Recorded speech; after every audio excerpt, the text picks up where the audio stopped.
2024 ఎన్నికలు జరిగే నాటికి మందనేది లేకుండా చేసిన తర్వాతనే ఓట్లు అడుగుతానని చెప్పి ప్రతి అక్కకు చెల్లమ్మకు నేను మాటిస్తా ఉన్నా. మద్య నిషేధం చేస్తా అన్నాడు, కానీ రికార్డు స్థాయిలో మద్యం అమ్ముతున్నాడు. మద్యంలో జగన్ ది హోల్సేల్ వ్యాపారం అయితే వైసీపీ మంత్రులు, ఎంపీలు, ఎమ్మెల్యేలు, వైసీపీ నేతలది రిటైల్ వ్యాపారం. మద్యం మీద జగన్ ఏడాది బుక్కుడు ఎంతో తెలుసా? రాష్ట్రంలో రోజు 80 లక్షల మంది ఒక్కొక్కరు సగటున 200 రూపాయల విలువైన మద్యాన్ని సేవిస్తున్నారని అంచనా.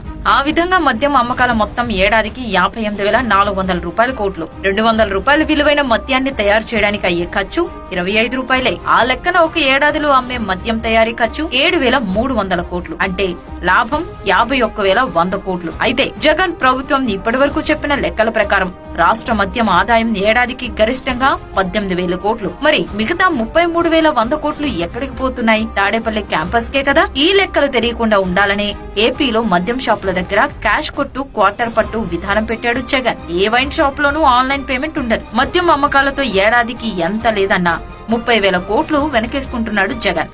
కానీ జగన్ అమ్మించే కల్తీ జే బ్రాండ్స్ మద్యంతో రాష్ట్రంలో సుమారు 35 లక్షల మంది వివిధ రోగాల బారిన పడి అల్లాడుతున్నారు. వీళ్లంతా పేదలే జగన్. నీ స్వార్థం కోసం ఇన్ని కుటుంబాలను నాశనం చేసిన నీకు ఓటు అడిగే హక్కు ఎక్కడిది?